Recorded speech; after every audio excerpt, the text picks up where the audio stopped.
Hi friends, నేను మీ సుశీలానండి. అందరూ ఎలా ఉన్నారు? బాగున్నారా? నేనైతే చాలా బాగున్నాను. మీ అందరు కూడా బాగుండాలని ఆ భగవంతుని మనస్ఫూర్తిగా కోరుకుంటున్నానండి.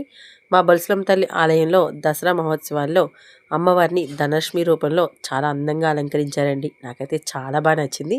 మీకు కూడా నచ్చితే లైక్ చేయండి.